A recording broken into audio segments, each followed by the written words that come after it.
Hi there. Thank you so much for tuning into this talk. You may have heard me speak in front of folks before or seen a video like this.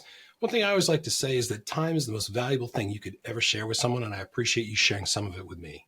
My name is Chris Lee, and this talk is something that's real personal, and it's also really, really timely. Have you seen the folks that have the open to work tag on LinkedIn or other social media? Or, hey, you hear that they're looking for their next challenge, or I'm a victim of recent layoffs. It seems to happen quite a bit nowadays. Well, I've had a lot of conversations with people who are on the job hunt. They're in the market and they're looking for things. And some people have had success being able to find a home really quickly. Others have been looking for months, even over a year, some longer. And I wanted to put this talk together because this is all about some of the patterns that have shown up in conversations and coaching calls that I've had, because my hope is that it'll help you. It's about expectations. When you're looking for a job, there are expectations that every potential employee will have. And when it comes to expectations, you want to find the right mix of what expectations kind of fit together with what is current in the job market. Having an expectation of, oh, I'd like to have this, or I'd like this. I once was in a meeting, people were talking about the things that I want. Oh, I want this, and I want this type of benefit, or I want this much vacation. One of my coworkers was like, I want a pony. It was pretty funny at the time, but when you think about it, it's like, what's the expectation? So thinking about adjusting these expectations, I wanted to give you this image right here to think about. What you're looking at here is this is a soundboard. And when it comes to a soundboard, thinking about, I've seen these before, maybe in like music videos.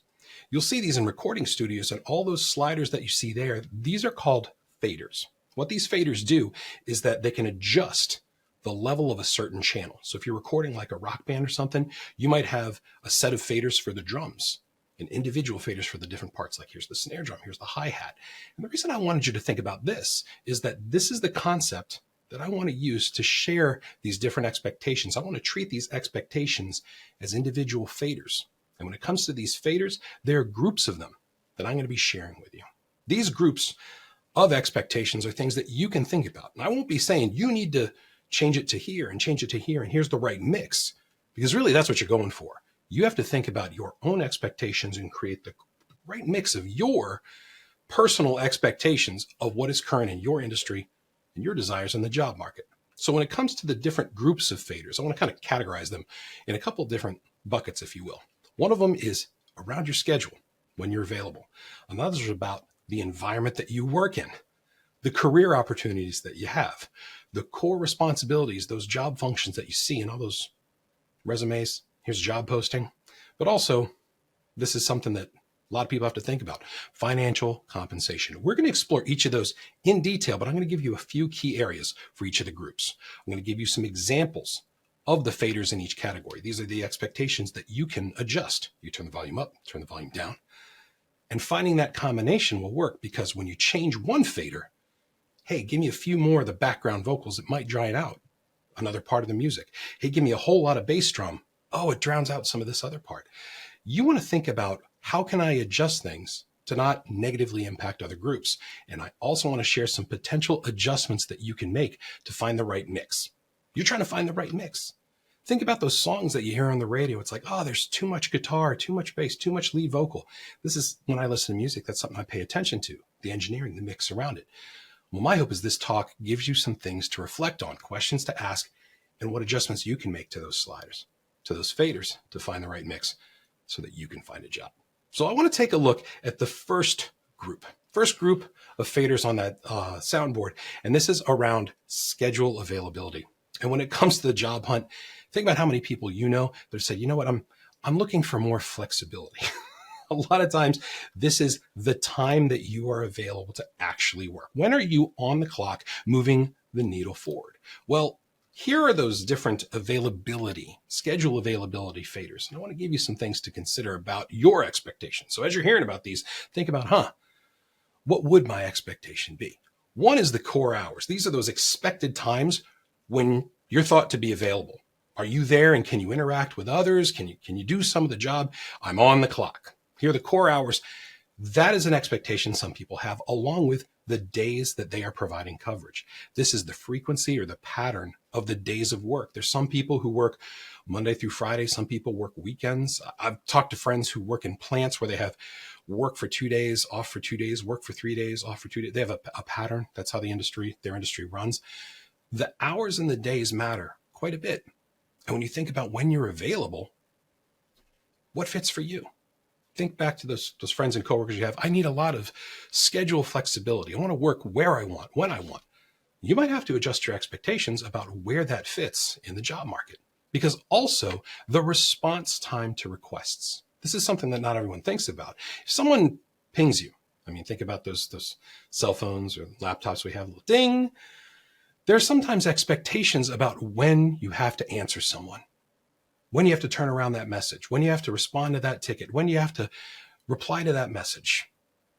Depending on your expectation, that might be challenging to find a job that fits what you're expecting in the job. It's that delta. That's what you got to think about. It's like, hey, we need you here on these days, these hours, with these kind of response times. And I've heard candidates say, oh, that just doesn't work for me.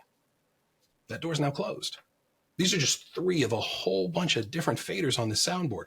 You're going to have to figure out where to adjust these. Now, another thing to think about from hours, days, response times, this is the reality of it. Can you actually take breaks during the workday? There's some jobs out there in different industries where you're there and you have to wait for a bathroom break.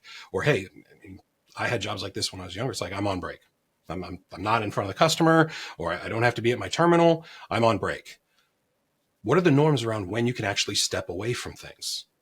You would think in some industries, oh, I could get up whenever I want. That's not always the case. What are your expectations around when you can take a break?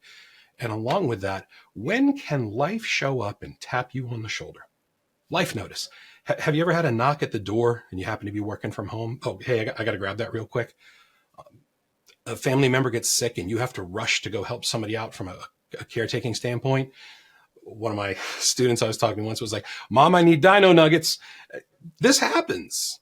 But like, not every job might be able to accommodate for some of those interruptions that life shows up. So just thinking about those 5 expectations, those 5 faders, those are expectations that you have to evaluate. What's your tolerance? How do you feel about it? Where would it all fit? And is that congruent with what's being offered in the market? Now, these on their own, kind of like if you were saying, oh, here's the snare drum, or here's the cymbal, here's the lead guitar, background vocals. Moving one fader might impact the sound of another one and the overall mix. So thinking about the other groups that I'm going to be sharing with a little bit more, I wanted to talk about 2 specific impacts for each group. If you're making changes to your schedule availability, I want more flexibility, there may be an impact on those faders, those expectations for your working environment, because there's almost always a link between your schedule and the working environment itself, where you physically can go. There are limitations on that. If you're like, hey, I'm only available in these hours, well, the facility that you're going to, it may have required hours of operation, or this is when customers will be there, so this is when you need to be there. This is something not everyone thinks about. I need a lot of flexibility. Well, we need you in the office here. Hey, this facility is only open from X to Y or on these days. There's a correlation there. An adjustment here may impact another fader in a negative way or in a positive way. You have to make that adjustment. Another would be in the core responsibilities that here's what you're going to be doing at the job. Making adjustments here, it might limit what jobs are available to you. I've talked to plenty of candidates where it's like, hey, I'll only do this, or I can't do this. I can only work at night because I'm providing support to my family here. I have another job that I'm working on. Well, that might close the door. Maybe you can't do help desk support, or because it's, you can't be available for a longer period of time. Oh, there's challenges of when you can actually respond to people, quick turnarounds of responses, of proposals, of messages. There's a lot of impacts here. So thinking about your schedule, how much flexibility you want, and when you're available, it could have impacts down the soundboard. Throw off that whole mix. So what are some potential adjustments that you can make? There's a few things that you can do. One adjustment to think about is that you have to think about your ideal schedule. What does it look like? Like, hey, I'm available for these days. This is what would work for me. I know I'm good here, but I know I'm not good here. There is a very strong link between your schedule and what's out there in the market. One of my coaching clients was like, oh, I only want to work these days. I won't stay a minute later than this period in the evening. And it was like, cool, go out and see what other jobs are being offered out there that maybe fit your expectation there. And they would come back and say, I had a lot of trouble finding that. What if you made an adjustment? What else could you find? So making sure it lined up, it was very, very eye-opening for that client, and it might be eye-opening for you. an adjustment there compared to what's out in the market. Another potential adjustment would be this. Think about how easy or hard it is for you to really roll up your sleeves and lock in. Heads downward. I'm here. I'm locked in. I'm doing some work. No interruptions. I'm bearing down on things. Do you want to do that? Some people are like, hey, I want to kind of have my hands in a bunch of different things. Are you prone to be able to really lock in and do long periods of focused work? Or does like an interruption completely derail your progress? Like that tap on the shoulder can completely ruin the half of the day. I've actually talked with candidates like that. But think about that, huh? When am I available? When am I at my best? You ever been a little foggy in the morning, but you do your best work in the afternoon, or vice versa? These are things to think about. Another potential investment, or rather adjustment, not investment, would be to consider the amount of life that shows up. How much life happens? This is taps on the shoulder, phone rings, knocks on the door, visits from family. Oh, hey, I need this. There's people I've talked to that say, oh, I've got a lot of life around me, or I have to run out and do an errand, or I have to answer to this, or, oh, I have a side hustle. There's this. Thinking about that schedule availability, and I've got a lot of this. Well, making adjustments there, changing your expectations there may open some more doors, but really think about how often do you get pulled away from things. These are just some potential adjustments. I don't want to give you like one for each and every single fader, but you have to sit and think about it. This is a personal thing. I have to think about my own expectations and also consider what's out in the market. Schedule flexibility. This is a real thing. This is a real thing. And it's one of the first things that comes up in any job-related conversation I have, coaching clients I work with, comes up a lot. Now, that's just one group of faders. There's another group of faders I want to talk about separately from that. And that would be the group of faders that I want to call working environment. This would be like the place you do the work, your desk, the equipment, the tools you use. This is what you use on a regular basis, that place you do the work. Just hearing that, think about what your expectations with that would be. Maybe I would need this. I would need these tools, this kind of space, this kind of noise, this kind of quiet. Well, I want to talk about 5 different faders in this group. The first one I want to share with you is straight up the physical location, the space where the work is performed. Some people say, oh, I go to an office. I'm on the client side, work from home. The expectations around where the work happens physically has changed quite a bit over the last 5 years. Used to be a lot of people are in the office, then it was you're staying right there. And there were jobs that changed and morphed and evolved over, hey, we can do this in this type of setting. And think about, for those of you who are watching that have gone through the return to office. And some people are like, oh, I will not do that again. Where others, I just had lunch with a friend of mine yesterday before I taped this. And he's like, I missed going in the office. I missed being able to collide and talk with people. But where the job happens, that physical location, that's a big expectation for you to think about. Another would be this, the professional interactions you would have on a regular basis. These are those individuals and interactions. See what I did there? These are the folks that you collide with on a regular basis. Customers, coworkers, end users, fundraising targets, you name it. What type of interactions do you have in the workplace? And then there's this one, thinking about travel. And I don't mean, oh, there's a conference I'm going to go to once a year. There's an investment in getting to work. So it's, okay, where do I have to travel from point A to point B to do the work? Or maybe the work takes me from point A to point B. What are your expectations on that? I've talked with people who say, I really love to travel. I used to travel a lot earlier in my career. And guess what I would travel to? To go see another meeting room. I'm in another boardroom and I'm having a sad turkey sandwich in the Residence Inn. I mean, that was travel for me for a long time. And that's not really the glitz and the glamour of going to see a show here and doing this. And it's the work. What is the travel expectation you would have? But also your working attire. This is a part of, for those of you who remember, we'd go into the office. There's a set of attire that's normally accepted by the job, customer norms. There might be dress codes, and I'm happy that conversations are having, organizations are having about this of what's realistic. And I have a big consulting background, and when people would come marching in all in the suits and everything, you stick out. People should be like, you need to dress 2 clicks better than the client. Didn't always work so well. Wasn't my call. But that attire, you might have expectations on that. I want to wear a sweatshirt every day. What's your expectation there? What is your potential employer's expectation? These are those adjustments you have to think about.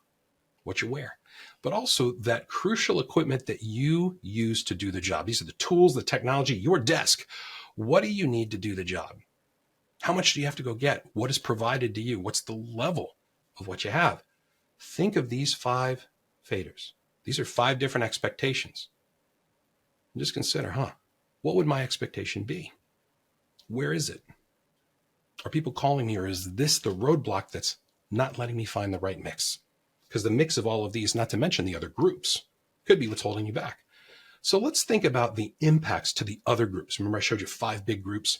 One of the groups I want to call out here specifically around the working environment is that of your career path. When people are thinking about, I want to know what opportunities are afforded to me, your proximity to the work can directly impact what opportunities your career is open to. Hey, if you want to be an account lead, you need to be there with the client on a regular basis. It could, there's a perceived dedication to it. And also, can you be promoted? Those type of, dedication to the organization. I've talked with people a lot about, why should I give so much of myself to this organization? It's like, I want that job. Well, I'm not going to do what's required. Sometimes it's implied, but sometimes it's very explicit. So you have to think adjustments to what your expectations are in the working environment could impact things in that part of the soundboard. But another group to think about is your financial compensation. Straight up, when you work from home, there are companies that will pay less. But this is adjusting the salary. I live here, but the job is here, but I demand a salary here. There are organizations out there, and it's like there's no right answer for a lot of folks. There's the employer's standpoint. There's the employee's standpoint. There's something in the middle. It's a challenge, but there's organizations that will say, okay, if you want a remote position, this is what it is.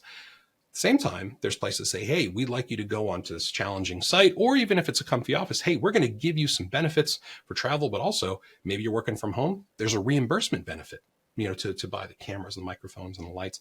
There might be something like that. So you have to consider all that. It's like, any changes to the environment expectations there might impact these in a positive or negative way. So what are some of the adjustments that you can make? I want to share 3 of them with you. The first is this. You have to think, how much money does it cost to actually go to work? The cost of the commute. In some major metropolitan places, like you got to drive, sometimes you got to park or public transit. If you're driving your own vehicle, there's maintenance. But then there's like clothing, dry cleaning. We used to talk about that, like just the dry cleaning alone, having 5 suits. I don't miss those days. I'll tell you right now, but there's a cost there. So an adjustment to your working environment you got to find the mix here that fits well with you as well as what you're looking for. Another potential adjustment to think about is revisit the interactions that you want to have. Like, who do you want to talk to each day? Do you want to like interact with coworkers? Yeah, I mean, you ever work with a coworker that just, hey, how's it going? Want to talk about the games? I'm trying to do some work, man. But like, what if you only want to talk to internal employees? Or what if you really want to interface with the client? What if you want to talk to customers? Or you're like, I don't want to talk to anybody. What's your expectation around this? What's your expectation? Does it need an adjustment? Is the mix working? Imagine trying to apply for a job and say, hey, I'd love to come for this job. I'm doing this. And you know what? I don't want to talk to a single person. Okay. There might be some impacts on that, even if the opportunity is there. Another potential adjustment I want to share with you, though, right here is around a change of scenery. The reason why I wanted to mention this, because we're talking about the work environment, having a change of scenery creates a little bit of separation. You'll hear people use the term work-life balance. For me, it's just life. It's all of it. It's all of it. But having that little bit of separation, that liminal space, goes a long way. It could have a positive or negative effect on your focus, the interactions. And sometimes actually having a short commute is a good thing. An experiment that I've been running is I actually have a forced commute where I walk to work. I work in a studio a lot here in my home. That's where a lot of my work happens. But on those days, you know what I do? Like, I go for a walk in the neighborhood. It's like I'm going to go walk to work. And it helps create that space where I can think about things. It's like, having that might not be a bad thing. I've talked to some candidates that are like, I refuse to go into the office. I refuse to get into the car. That might close some doors. Sometimes having that change of scenery might not be a bad thing. Former coworker and I were having a meeting the other day, and they said, you know what, Chris, I'm so glad to be interacting with another human being, not through a little cube, a little Zoom cube, but actually face to face. I was like, yeah, this is where the energy happens. It's like, I missed it. It's like some of us do. Some people don't. Depends on what you're looking for and your expectation. These are just a few of the potential adjustments I want you to think about as you're experimenting, moving some of these expectations around. It's one big soundboard. You're looking for the right mix within the group, across all the groups. Those are two big groups. We talked about schedule availability. We talked about the working environment. I want to focus in on another group, another set of faders that are all together. This particular group is one that it comes up in my coaching conversations. I have clients who reach out to me about, I want to know what opportunities are available to me. I need to find a place that gives me a really good career path. What would that be? Those opportunities for growth, personally and professionally, as your career moves down the road. I want to move up. I want to have a whole bunch of responsibility. I want people. Well, I want to talk about the expectations, 5 specific expectations, 5 faders that you could think about adjusting. My hope is that even at this point in the talk, you're already thinking, do I need to make a tweet here? Too much lead guitar? Not enough background vocals. The mix is what matters. The mix is what makes a hit song. So let's look at, in the career path, how can you add to the toolbox? Some people go, I want to find a job that's going to teach me something new or give me a new challenge or let me learn a new programming language or be involved in That's real. How much can you improve your skill sets and add tools to the toolbox? Some people have expectations about that, not to mention education and training.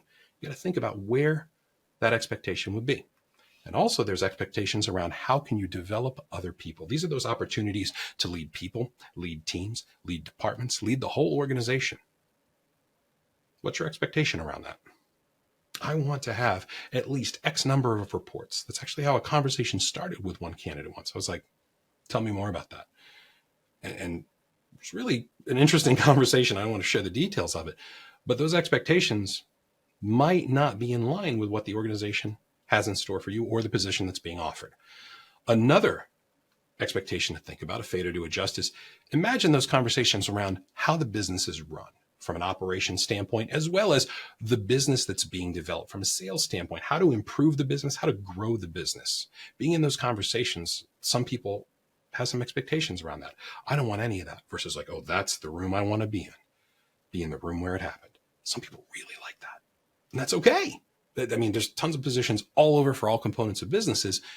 There are expectations around here that the employer may have as well as the candidate, because there's also the strategic direction of the organization. Some people are like, hey, I just want to be in a place that, does this or in this industry. But sometimes there are folks who want to have a voice in the direction of the organization. What's your expectation of contribution to the strategic direction? I want to drive the entire organization. I've talked with leaders that are like, I just can't wait to get in that seat and work with them for a while. And then they get the seat and it's like, I didn't know what I really asked for. What's the expectation? What's the adjustment you need to make? But also there's one around career path, the opportunities, one around individual brand.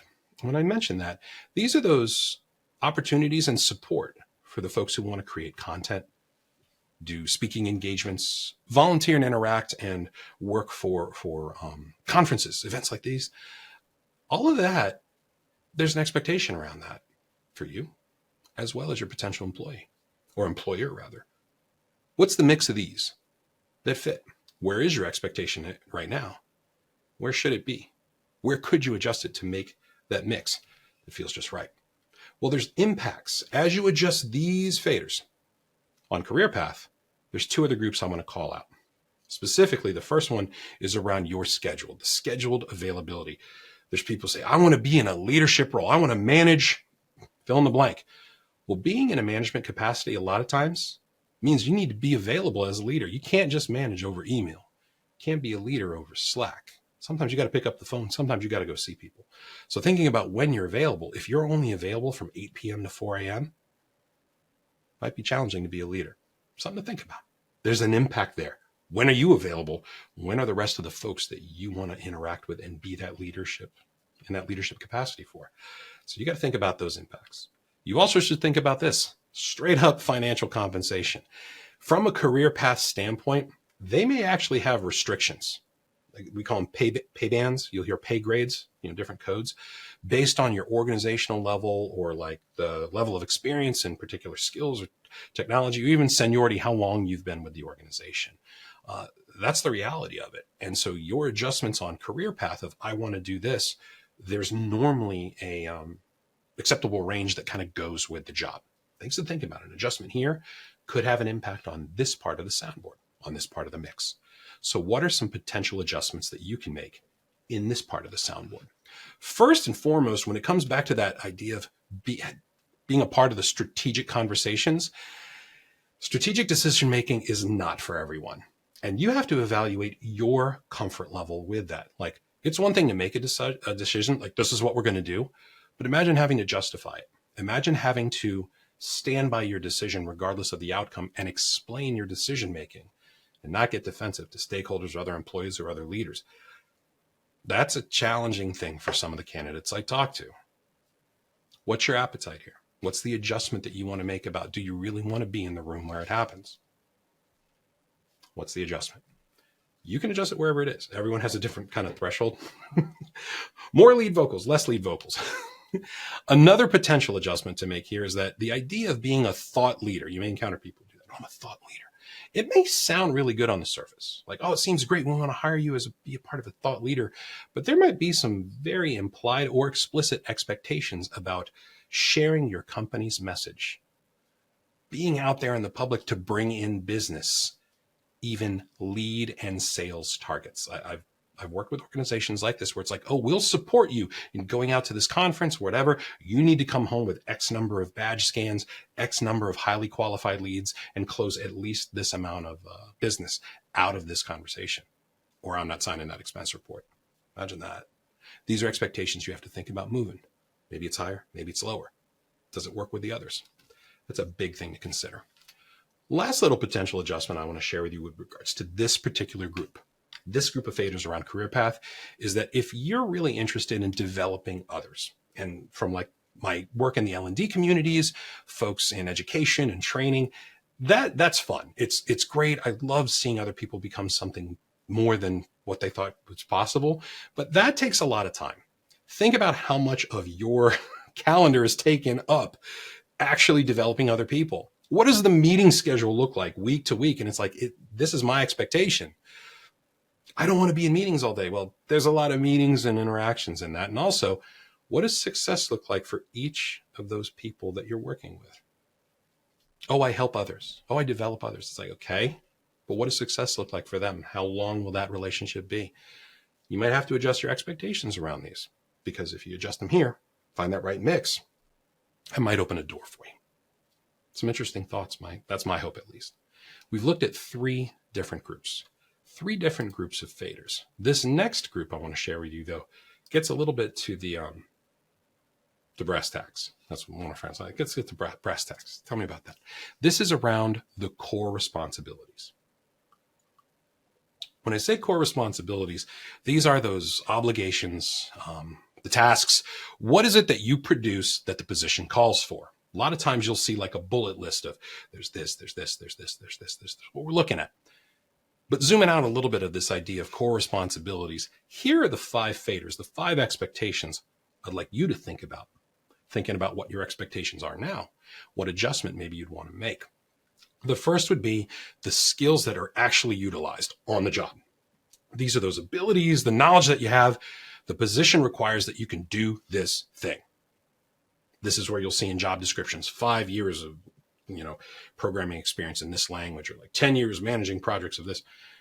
You'll see stuff like that. Here's what I can do on day 1. There's some skills utilized. Maybe these are skills that you have a lot of, not a lot of. What are your expectations of what you want to use? What combination of those? There's a lot of expectations around here you should think about, but also the individual accountabilities that you're signing up for. This is what I want to be responsible for. Here is what the job is asking of me, and that I have to stand up and say, I did this thing. The expectations around that vary from person to person. I know some people that are like, I just want to be on a bigger team. I don't want the spotlight. I don't want my name on anything. Same time, it's like, I don't really want to get, I don't need the applause, but I don't really need the dressing down either. I don't want to get yelled at when it goes bad. Other people are like, oh, I want to be up front. I can take that heat. You have to figure out where that slider is for you. What's your expectation around that? Because if you're asking for one thing and the jobs you're considering have a different expectation, the mix is off. You have to think about where that adjustment would be.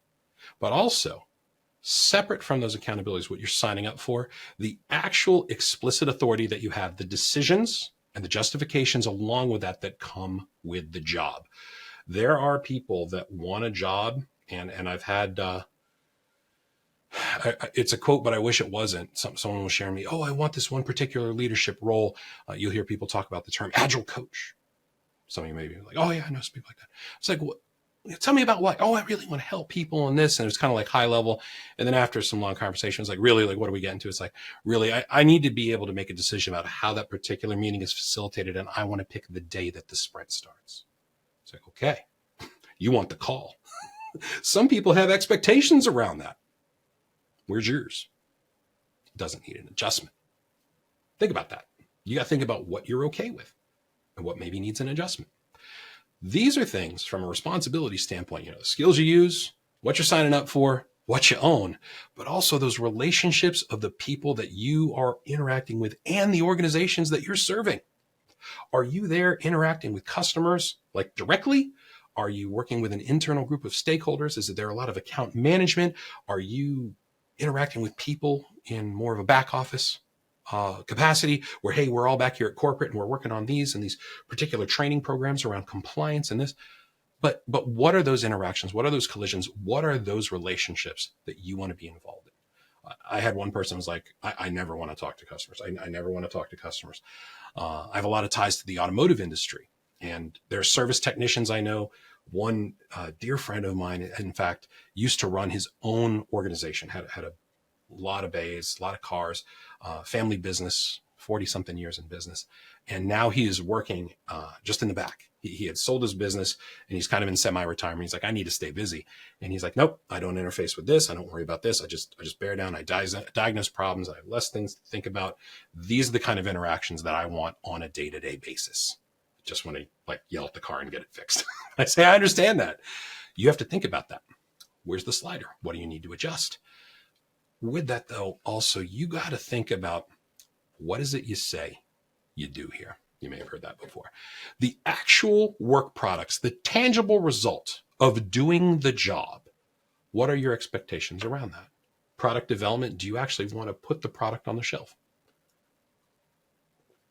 Do you want to be able to pull something up on a screen and show it to the world? Do you want to put it in front of people and say, hey, we made this for you. What do you think? What is that thing that you and others actually create, those tangible work products? Think about the expectations around these 5 sliders.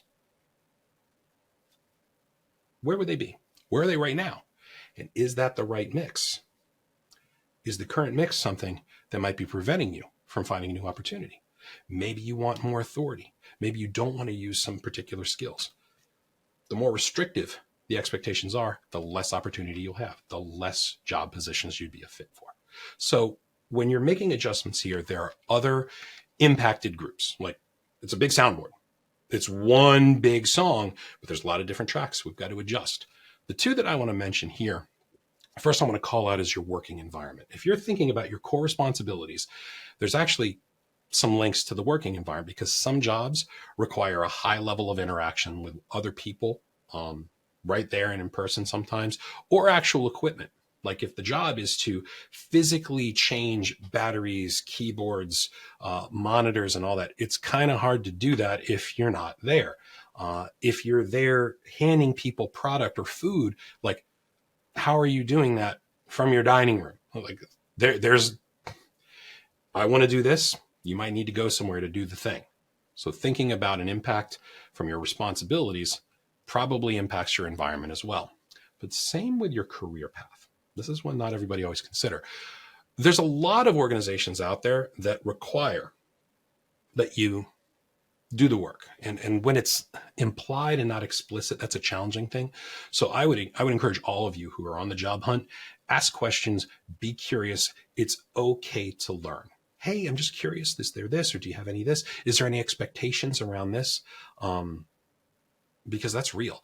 To be eligible for promotions and upward mobility, there might be an expectation of supporting like the sales arm, writing proposals, going on oral presentations, conference support for those of you who've ever had to man the booth. I've had to do that. Say you're given that opportunity. It's like, no, I don't want to do that. No, I don't want to do that. Can you do this? No, I'm busy tonight. Well, if you don't do those, maybe the doors aren't open to you from a career path standpoint. There's a big correlation here that not everyone considers. You got to think about it. So what are some potential adjustments? What are some of the adjustments that you can make in this part of the soundboard around core responsibilities? First, consider those relationships. Remember I said who you're going to collide with, customers, people internally. Thinking about what does success look like for growing them or just even maintaining them. Imagine you take some kind of client management type role, and is the expectation just to keep them happy or to find the next one? If it's an internally facing role where you're like, hey, we're all really smart in this particular technology, is it making sure people skill up? Or is it making sure to, oh, you need to figure out who we're going to go ahead and let go of because we need to go ahead and trim, green the staff, reduce costs. Layoffs do stink, don't they? Seriously, like I'm very candid when I tape these. If you're going through some stuff right now, please hang in there. Like, let me just send some sunshine your way, because I know it can feel really challenging depending on the industry you're in and everything that's happening in the world. Hang in there. Seriously, just hang in there. Making sure to figure out those relationships. What does it look like? Who am I talking to?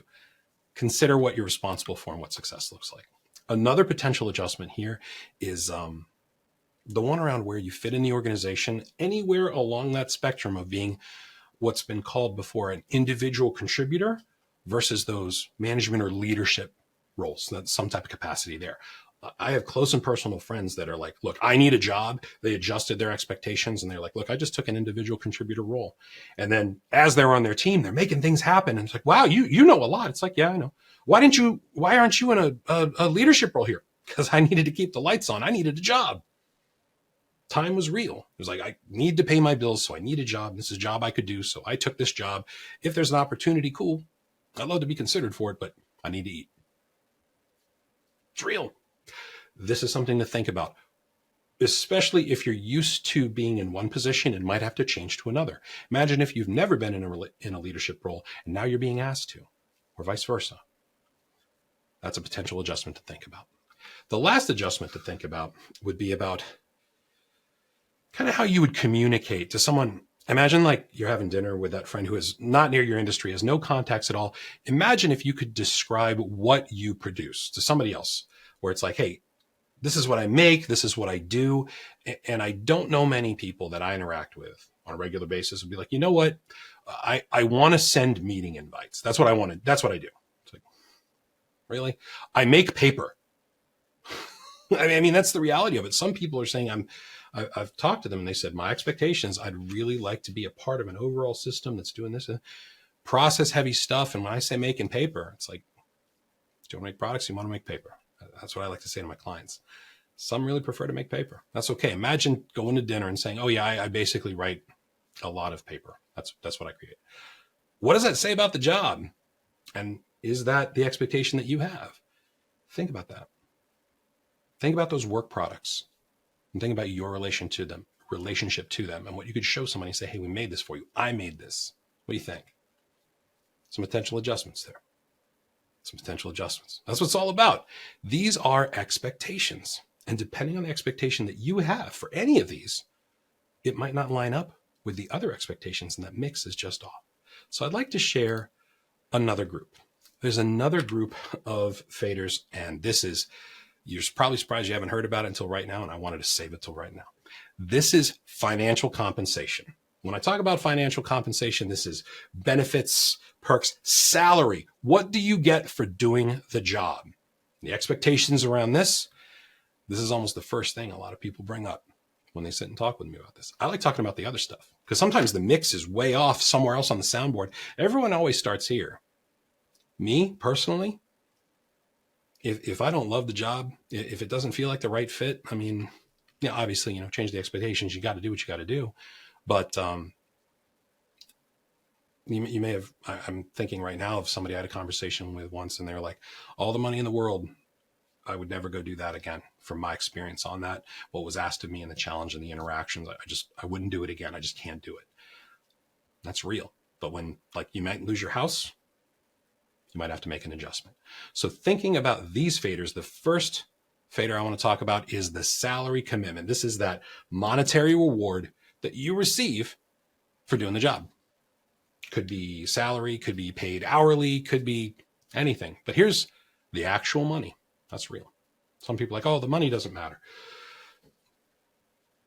It matters more than a lot of people realize, especially for those on the job hunt. Another expectation to revisit would be the health coverage and benefits that you get. There's support that people will need from either injuries or sickness or anything, and maybe not them, the people close to them and their families. This is real. This is real life. And it's like, okay, as a part of this job, what are my expectations around this? How much will I pay for health coverage? What type of plans are available to me? Is there dental? Is there vision? Prescriptions, copays, all that stuff.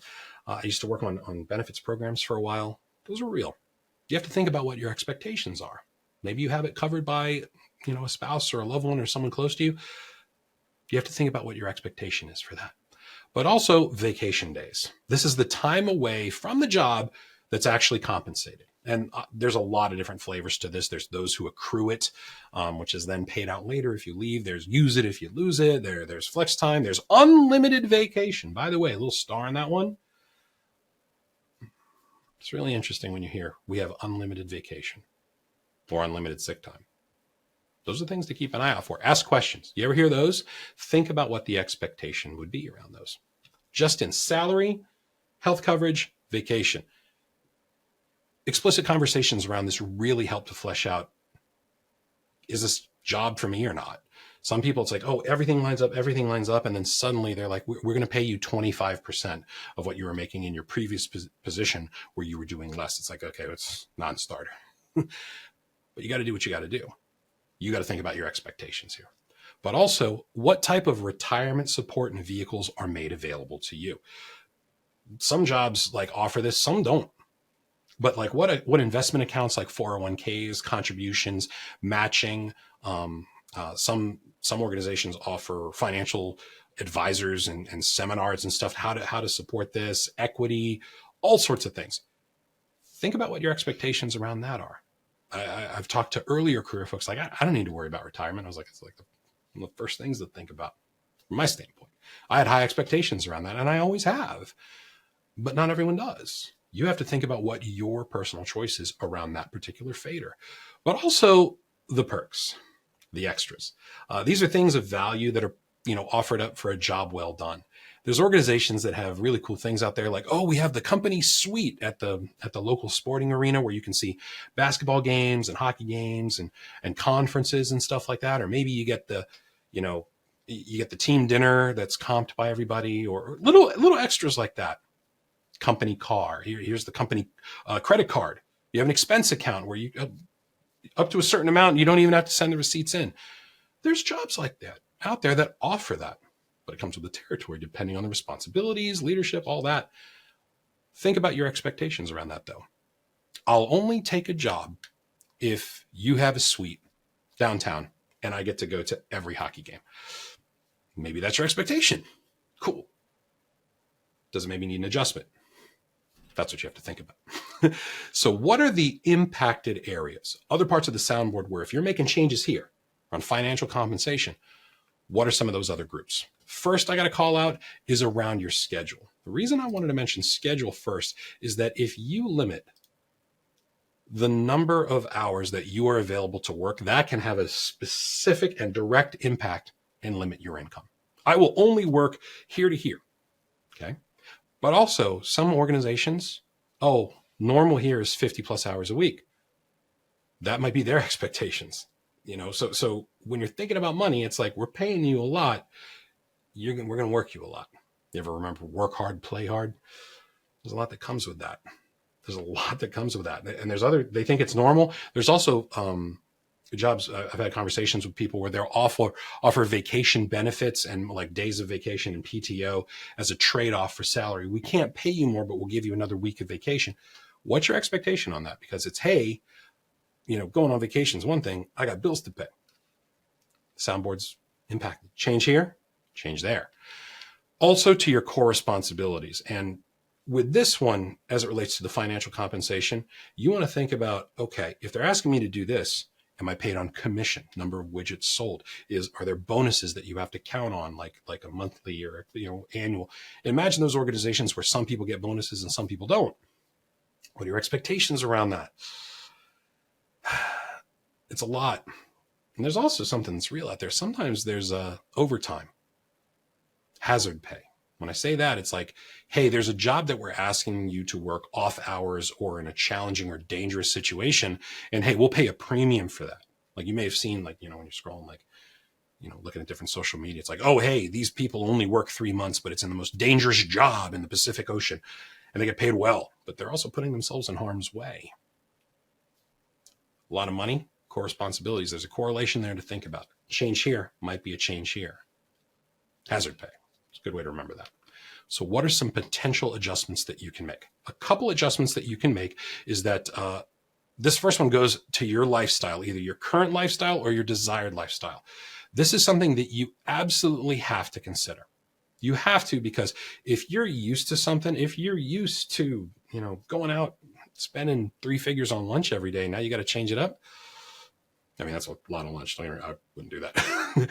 But you got to think about that. It plays a huge part in your desired salary, as does that feeling of accomplishment. I've coached people before and they're like, I don't feel that this effort will be successful unless I make this much. And it's like, well, how did you come up with this money? And it was like a societal norm or something culturally. That's something to think about. That's an adjustment to your expectation that you should make. Another expectation you should think about is specifically around vacation and how taking a vacation is viewed. Not just by the organization, but you yourself.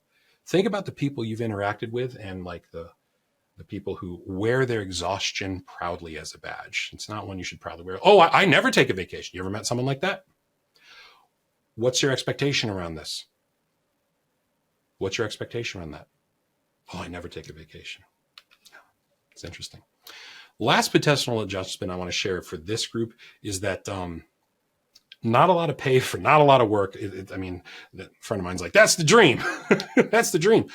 But you have to think about, okay, if you have expectations of a large compensation package with not a lot of availability, not a lot of responsibility, that could really hold you back on the job hunt. This is actually like one of the biggest things. I want to get paid a lot, to not really do a lot, and not really be available a lot. But like, I want you to pay me a lot. So that might be what's holding you back. These are some potential adjustments to that group to think about. That might help you find the mix. Some people, when I've shared this content with people, they're like, should I start here?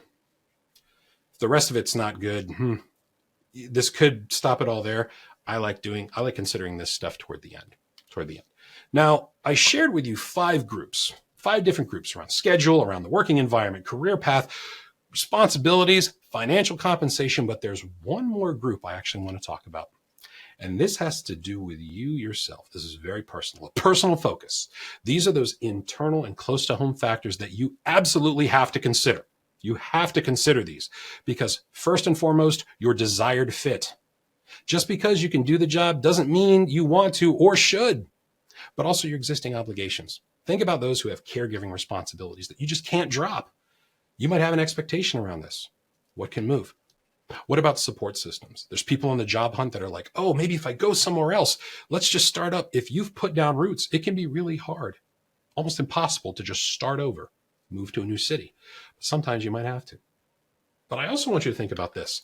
Your personal values. The job that you're considering might be in direct conflict with something that's very important to you. Maybe it's around certain products, certain beliefs. There's no line up there. It's challenging, but also a meaningful purpose. Whatever the job opportunity you're looking at, that should be in line with the reason you get out of bed. These are some personal focus faders that you need to think about. These are your own expectations, and these are like those overall gains that impact the whole soundboard. Because everything else can be in line, and you want to know what, if it doesn't line up with what's important to me, I'll never do something like that. Mix is always going to be off. The mix will always be off. The reason I wanted to do this talk for you is I wanted to get you thinking about these adjustments, both individually and also holistically. These expectations can all be adjusted, and you want to make the adjustments to find the right mix. You have to think about these adjustments and really evaluate a few key things. First, you have to think about, do I want a new job or do I need a new job? People who say open to work and they've got a job, I'm looking for the next opportunity, is a lot different than I'm going to be on the street next month. You got to think about that. Each expectation you see in this could be very different from somebody else's. That's fine, but these are for you and your situation and your context. Some of these faders, these expectations, they complement one another, while others seemingly are always in conflict. You have to figure out what that trade-off is. Really, when you think about expectations, especially in a challenging job market, happiness, it's the gap, the distance between expectation and reality. You have to think about the adjustments that you can make. Consider each group. You have to think about each group and then the impacts across the board. You are working to find the right mix. Find the right sound. When you find that right mix, more people will be more interested in talking to you about a job, and it might open more doors. Just one or two adjustments might be all you need. Thank you so much for taking the time to listen to this. My hope is that this was inspiring, helpful, or might unlock that last little door you need to find that new opportunity. If this stuff is interesting and you want to explore some more about it, please feel free to reach out.